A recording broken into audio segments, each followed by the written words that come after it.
Sathyajothi films பிரம்மாண்ட தயாரிப்பில் தனுஷ் நடிக்கும் கேப்டன் மில்லர் வெற்றி நடை போடுகிறது உலகமெங்கும். பொங்கலோ பொங்கல், தி சென்னை சில்க்ஸின் happy Pongal. Let the celebrations begin. Valluvar ஒரு சனாதன துறவி, பஞ்சாயத்தை கூட்டிய கவர்னர், மாஸ்டர் கிளாஸ் எடுத்த கனிமொழி. அவருக்கு நிறம் என்பது மனிதநேயத்திற்கு ஒரு நிறம் இருந்தால் அதுதான் அவருடைய நிறம். கருப்பு உடையில் வள்ளுவர், திமுகவினரின் தரமான சம்பவம். தமிழர்களின் பாரம்பரிய பண்டிகையான பொங்கல் விழா ஒவ்வொரு ஆண்டும் தை மாதம் முதல் நாளை முன்னிட்டு தமிழர் திருநாளாகவும் கொண்டாடப்பட்டு வருகிறது. அதைத் தொடர்ந்து தை 2ஆம் நாள் மாட்டுப் பொங்கல் பண்டிகையாக கொண்டாடப்படுகிறது. அன்றைய தினம் திருவள்ளுவர் தினமாகவும் கொண்டாடப்பட்டு வருகிறது. இந்த நிலையில் திருவள்ளுவர் தினத்தை ஒட்டி பிரதமர் மோடி, மத்திய உள்துறை அமைச்சர் அமித்ஷா, கவர்னர் ரவி, முதல்வர் ஸ்டாலின் உள்ளிட்டோர் வாழ்த்து தெரிவித்து செய்தி வெளியிட்டுள்ளனர். அந்த வகையில் தற்போது தமிழ்நாடு ஆளுநர் RN ரவி காவி உடை அணிந்த திருவள்ளுவரின் படத்தை தனது ட்விட்டர் பக்கத்தில் பகிர்ந்துள்ளார். மேலும் அந்த பதிவில் ஆன்மீக பூமியான நம் தமிழகத்தில் பிறந்த பெரும் புலவரும் சிறந்த தத்துவ ஞானியும் பாரதிய சனாதன பாரம்பரியத்தின் பிரகாசமான துறவியுமான திருவள்ளுவருக்கு என் பணிவான மரியாதையை செலுத்துகிறேன் என குறிப்பிடப்பட்டிருந்தது. அது மட்டுமின்றி அதில் உலகம் போற்றும் திருவள்ளுவரை சனாதன துறவி என கூறியது பெரும் சர்ச்சையை ஏற்படுத்தியது. மேலும் ஆளுநரின் இச்செயலுக்கு திமுகவினரும் சமூக ஆர்வலர்களும் கடும் கண்டனங்களை தெரிவித்து வருகின்றனர். இத்தகைய சூழலில் ஆளுநர் ரவிக்கு பதிலளிக்கும் வகையில் தமிழ்நாடு முதலமைச்சர் மு.க. ஸ்டாலின் நேற்று ஒரு செய்தியை வெளியிட்டுள்ளார்.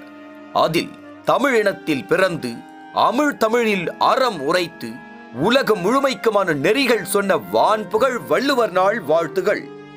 பிறப்புக்கும் எல்லா உயிர்க்கும் என்ற சமூக நீதி கோட்பாட்டையும் முயற்சி மட்டுமே வெற்றி தரும் என்ற தன்னம்பிக்கை ஊக்கத்தையும் அரண் எனப்பட்டதே இல்வாழ்க்கை என்ற கருத்தியலையும் வழிகாட்டியவர் வள்ளுவர். மொத்தம் 133 அடியில் சிலையும் தலைநகரில் கோட்டமும் அமைத்து போற்றும் குரலோவிய தமிழகத்தில் வள்ளுவரை யாரும் கரைப்படுத்த முடியாது என திருவள்ளுவரை காவி உடையில் புகைப்படம் வெளியிட்டிருந்த ஆளுநருக்கு பதிலடி கொடுத்திருந்தார். இந்த நிலையில் இந்த விவகாரம் குறித்து செய்தியாளர்கள் எழுப்பிய கேள்விக்கு திமுக துணை பொதுச் செயலாளரும் எம்பியுமான கனிமொழி ஆளுநர் ரவிக்கு தனது கண்டனங்களை தெரிவித்துள்ளார். அது மட்டுமின்றி முதலில் திருக்குறள் மற்றும் திருவள்ளுவரை பற்றிய அடிப்படை புரிதல் கவர்னருக்கு இல்லை. திருவள்ளுவரை ஒரு துறவி என யாருமே கூறியதில்லை.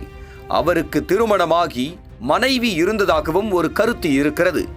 மேலும் இல்லறம் குறித்து அவரை போல கவித்துவமாக எழுதியிருப்பவர்கள் இதுவரை யாரும் இருக்க முடியாது. திருக்குறளில் எந்த ஒரு மதத்தின் அடையாளமும் இல்லை. சனாதனத்தையும் இந்துத்துவத்தையும் திருவள்ளுவர் மீது நாம் திணிக்க முடியாது. இதை அவர்கள் முதலில் புரிந்து கொள்ள வேண்டும். சாதி மதத்தை கடந்து நிற்பதும் மனிதத்தை பற்றி பேசுவதும் தான் திருக்குறள். எனக்கு தெரிந்து திருவள்ளுவருக்கு அடுத்து மனிதநேயத்தின் அடையாளமாக இருப்பவர் பெரியார். அதனால் திருவள்ளுவருக்கு கருப்பு உடை வேண்டுமானால் போடலாம் என அதிரடியாக பேசி உள்ளார்.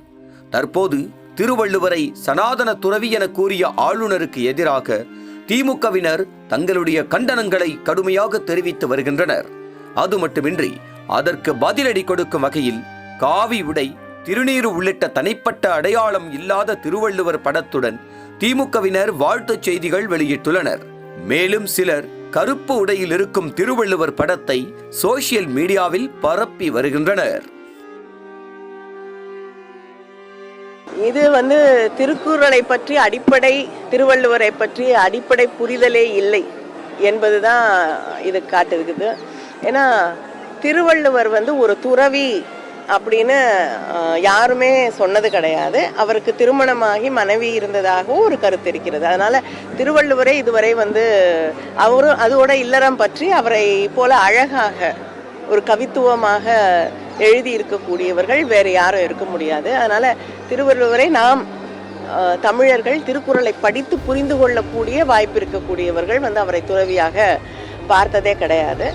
அவர் எந்த ஒரு மதத்தை சார்ந்தவர், அந்த மதத்தின் அடையாளங்கள் திருக்குறள கிடையாது. அதனால சனாதனத்துவத்தையோ இல்லைன்னா ஹிந்துத்துவத்தையோ அவர் மேல் நாம் எந்த மதத்தையுமே திருவள்ளுவர் மீது நாம் திணிக்க முடியாது. இதை அடிப்படையில் நாம் புரிந்து கொள்ள வேண்டும். மதங்களை கடந்து நிற்பது தான், மனிதத்தை பேசுவது தான் திருக்குறள். இதை இவங்க எல்லாம் புரிஞ்சுக்கிறோம். அவருக்கு நிறம் என்பது மனிதநேயத்திற்கு ஒரு நிறம் இருந்தால் அதுதான் அவருடைய நிறம்.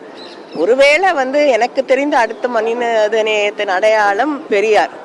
கருப்பு வேணா போடலாம், வேற கலர் போடுறதுக்கு வாய்ப்பில்லை.